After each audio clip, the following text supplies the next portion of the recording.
Hello student, welcome to railway Pathshala. Daily current affair की इस class में आपका बहुत बहुत स्वागत है। तो चलिए आज के क्लास को स्टार्ट करते हैं। आज का पहला क्वेश्चन है क्वेश्चन नंबर फर्स्ट। निम्न में से किस दिन विश्व कपास दिवस मनाया जाता है? ऑप्शन ए 6 अक्टूबर, ऑप्शन बी 7 अक्टूबर, ऑप्शन सी 8 अक्टूबर, ऑप्शन डी 9 अक्टूबर। तो इसका सही आंसर हो जाएगा ऑप्शन बी 7 अक्टूबर। विश्व कपास दिवस हर साल 7 अक्टूबर को मनाया जाता है। यह दिन कपास के महत्व, उसकी आर्थिक और सामाजिक भूमिका को उजागर करने के लिए मनाया जाता है। इस दिन का उद्देश्य कपास उत्पादन के लिए जरूरी बदलाव करना, कपास प्रोडक्शन की तकनीकों के विकास को बढ़ावा देना और इस क्षेत्र से जुड़े लोगों को एकजुट करना है। कपास न केवल वस्त्र उद्योग की रीढ़ है, बल्कि करोड़ों किसानों की आजीविका का महत्वपूर्ण स्रोत भी है। इसलिए यह दिन मनाना जरूरी है। अगला क्वेश्चन है क्वेश्चन नंबर सेकंड। संध्या शांताराम का 87 वर्ष की आयु में निधन हो गया है। वे कौन थे? ऑप्शन ए शास्त्रीय गायक, ऑप्शन बी इतिहासकार, ऑप्शन सी वैज्ञानिक, ऑप्शन डी अभिनेत्री। तो इसका सही आंसर हो जाएगा ऑप्शन डी अभिनेत्री। संध्या शांताराम एक प्रसिद्ध भारतीय अभिनेत्री थी जिन्होंने 1950 और 1960 के दशक में हिंदी और मराठी सिनेमा में अपनी अदाकारी से दर्शकों का दिल जीता। वह अपने पति वी शांताराम द्वारा निर्देशित कई फिल्मों में दिखाई दी, जिनमें झनक झनक पायल बाजे, दो आंखें 12 हाथ, नवरंग और पिंजरा जैसी क्लासिक फिल्में शामिल हैं। वह अपनी सुंदरता, अभिनय कौशल और नृत्य प्रतिभा के लिए जानी जाती थी। संध्या शांताराम का हाल ही में 87 ईयर की आयु में निधन हो गया है। अगला क्वेश्चन है क्वेश्चन नंबर थर्ड। निम्न में से किसके द्वारा आफ्टर मी चौथ नामक किताब लिखी गई है? Option A Abhay Shukla, option B MJ Akbar, option C Rajneesh Mehta, option D Abhishek Pundir. तो इसका सही आंसर हो जाएगा option B MJ Akbar. After me चौथ किताब एमजे अकबर द्वारा लिखी गई है। एमजे अकबर एक प्रसिद्ध पत्रकार, लेखक और राजनेता हैं। उन्होंने अपने करियर में कई महत्वपूर्ण पदों पर काम किया है, जिसमें केंद्रीय मंत्री के रूप में उनकी भूमिका भी शामिल है। हालांकि उन्हें मीटू विवाद के कारण अपने पद से इस्तीफा देना पड़ा था। अब वह फिर से चर्चा में है और सरकार द्वारा उन्हें एक महत्वपूर्ण जिम्मेदारी दी गई है, जिसमें वह पाकिस्तान प्रायोजित आतंकवाद के खिलाफ भारत का पक्ष रखने वाले प्रतिनिधि मंडल का हिस्सा होंगे। अगला क्वेश्चन है क्वेश्चन नंबर 4। निम्न में से किस राज्य में भारत की पहली वाणिज्यिक कोयला खदान शुरू की गई है? Option A Arunachal Pradesh, option B Andhra Pradesh, option C Bihar, option D Manipur. तो इसका सही आंसर हो जाएगा ऑप्शन ए अरुणाचल प्रदेश। अरुणाचल प्रदेश में भारत की पहली वाणिज्यिक कोयला खदान शुरू की गई है। यह खदान नामचिक नामफुक में स्थित है और इसका उद्घाटन केंद्रीय कोयला एवं खान मंत्री जी किशन रेड्डी और अरुणाचल प्रदेश के मुख्यमंत्री पेमा खांडू ने किया है। इस खदान से राज्य को सालाना 100 करोड़ रुपए से अधिक का राजस्व प्राप्त होने की उम्मीद है और लगभग 1.5 करोड़ टन कोयले के भंडार की संभावना है। यह परियोजना न केवल राज्य के आर्थिक विकास को बढ़ावा देगी, बल्कि स्थानीय युवाओं के लिए रोजगार और समृद्धि के अवसर भी प्रदान करेगी। अगला क्वेश्चन है क्वेश्चन नंबर 5। निम्न में से किस राज्य या केंद्र शासित प्रदेश में भारत का एकमात्र मड ज्वालामुखी स्थित है जिसमें 20 साल बाद विस्फोट हुआ है? Option A Goa, option B Daman और Diu, option C Bihar, option D Andaman Nicobar. तो इसका सही आंसर हो जाएगा ऑप्शन डी अंडमान निकोबार। अंडमान और निकोबार द्वीप समूह के 12 टांग द्वीप में भारत का एकमात्र मड ज्वालामुखी स्थित है, जिसमें 20 साल बाद विस्फोट हुआ है।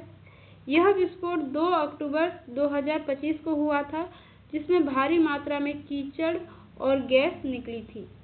विस्फोट के बाद सुरक्षा कारणों से इस साइट को पर्यटकों के लिए अस्थायी रूप से बंद कर दिया गया है। 12 टांग द्वीप पोर्ट ब्लेयर से लगभग 150 किलोमीटर दूर है और यह एक लोकप्रिय पर्यटन स्थल है। अगला क्वेश्चन है क्वेश्चन नंबर 6। हाल ही में नवी मुंबई अंतर्राष्ट्रीय हवाई अड्डे का नाम बदलकर क्या रखा गया है? ऑप्शन ए लोकनेते डीबी अंतर्राष्ट्रीय हवाई अड्डा, ऑप्शन बी बाल ठाकरे अंतर्राष्ट्रीय हवाई अड्डा, ऑप्शन सी संभाजी अंतर्राष्ट्रीय हवाई अड्डा, ऑप्शन डी बाजीराव अंतर्राष्ट्रीय हवाई अड्डा। तो इसका सही आंसर हो जाएगा ऑप्शन ए लोकनेते डीबी अंतर्राष्ट्रीय हवाई अड्डा। नवी मुंबई अंतर्राष्ट्रीय हवाई अड्डे का नाम बदलकर लोकनेते डीबी पाटिल नवी मुंबई अंतर्राष्ट्रीय हवाई अड्डा रखा गया है। यह नाम दिवंगत नेता और सामाजिक कार्यकर्ता दिनकर बालू पाटिल के नाम पर रखा गया है, जिन्होंने पुनर्वास और मुआवजे के लिए लड़ाई लड़ी थी। महाराष्ट्र के मुख्यमंत्री देवेंद्र फडणवीस ने इस नामकरण की घोषणा की और बताया कि केंद्र सरकार ने इस प्रस्ताव को मंजूरी दे दी है। नवी मुंबई अंतर्राष्ट्रीय हवाई अड्डे का उद्घाटन 8 अक्टूबर 2025 को प्रधानमंत्री नरेंद्र मोदी द्वारा किया जाना है। अगला क्वेश्चन है क्वेश्चन नंबर 7। निम्न में से किस राज्य में भारत की पहली सहकारी संचालित संपीड़ित बायोगैस और पोटाश ग्रेन्यूल परियोजना को शुरू किया गया? Option A Odisha, option B Maharashtra, option C Uttar Pradesh, option D Assam. तो इसका सही आंसर हो जाएगा ऑप्शन बी महाराष्ट्र। भारत की पहली सहकारी संचालित संपीड़ित बायोगैस और पोटाश ग्रेन्यूल परियोजना महाराष्ट्र में शुरू की गई है।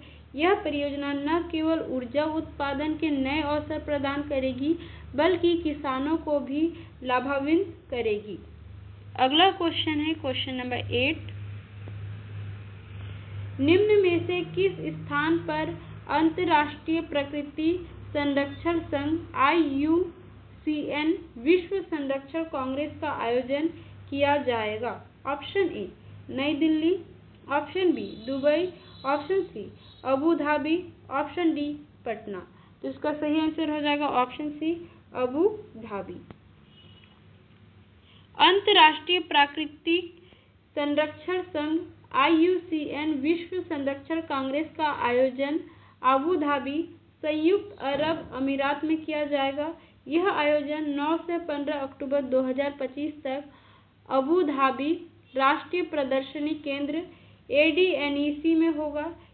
इस कांग्रेस में दुनिया भर के 160 से अधिक देशों से अनुमानित 10 से 15 हजार प्रतिनिधियों के आने की उम्मीद है, जो वैश्विक संरक्षण प्रयासों को बढ़ावा देने और पृथ्वी के सामने सबसे अधिक दबाव वाली पर्यावरणीय चुनौतियों का समाधान करने के लिए एक साथ आएंगे। अगला क्वेश्चन है क्वेश्चन नंबर 9। निम्न में से किसे भारत में इंग्लिश प्रीमियर लीग का ब्रांड एम्बेसडर नियुक्त किया गया है? Option A Smriti Mandhana, option B Sanju Samson, option C Neeraj Chopra, option D Manu Bhaker. तो इसका सही आंसर हो जाएगा ऑप्शन बी संजू सैमसन। भारतीय क्रिकेटर संजू सैमसन को भारत में इंग्लिश प्रीमियर लीग EPL का आधिकारिक ब्रांड एम्बेसडर नियुक्त किया गया है। वह EPL के ब्रांड को बढ़ावा देने और देश भर के प्रशंसकों से जुड़ने में महत्वपूर्ण भूमिका निभाएंगे। संजू सैमसन केरल के एक प्रमुख क्रिकेटर है और इंडियन सुपर लीग में केरला ब्लास्टर्स FC के ब्रांड एम्बेसडर भी हैं। उनकी नियुक्ति से केरल में फुटबॉल प्रेमियों को प्रेरणा मिलने की उम्मीद है। अगला क्वेश्चन है क्वेश्चन नंबर 10। हाल ही में किस देश ने दक्षिण पूर्व एशिया का पहला कोरल क्रायो बैंक लॉन्च किया है? Option A Cambodia, option B Laos, option C Philippines, option D Brunei. तो इसका सही आंसर हो जाएगा ऑप्शन सी फिलीपींस। फिलीपींस ने दक्षिण पूर्व एशिया में पहला कोरल लार्वा क्रायो बैंक स्थापित करने की पहल की है, जो कोरल त्रिकोण क्षेत्र में स्थित अनुसंधान संस्थानों को जोड़ेगा। इस क्रायो बैंक का उद्देश्य कोरल जैव विविधता को संरक्षित करना और समुद्री पारिस्थितिकी तंत्र की लचीलता बढ़ाना है। यह परियोजना विशेष रूप से महत्वपूर्ण है क्योंकि कोरल त्रिकोण विश्व के 3/4 कोरल प्रजातियों और सफीरिफ मछलियों का 1/3 आवास है, जो 120 मिलियन से अधिक लोगों की आजीविका का समर्थन करता है। अगला क्वेश्चन है क्वेश्चन नंबर 12। हाल ही में रुपिन फोर्टुनाट जफीसाम्बो किस देश का प्रधानमंत्री नियुक्त किया गया है? Option A Madagascar, option B Nigeria, option C Angola, option D Cuba. तो इसका सही आंसर हो जाएगा ऑप्शन ए मेडागास्कर।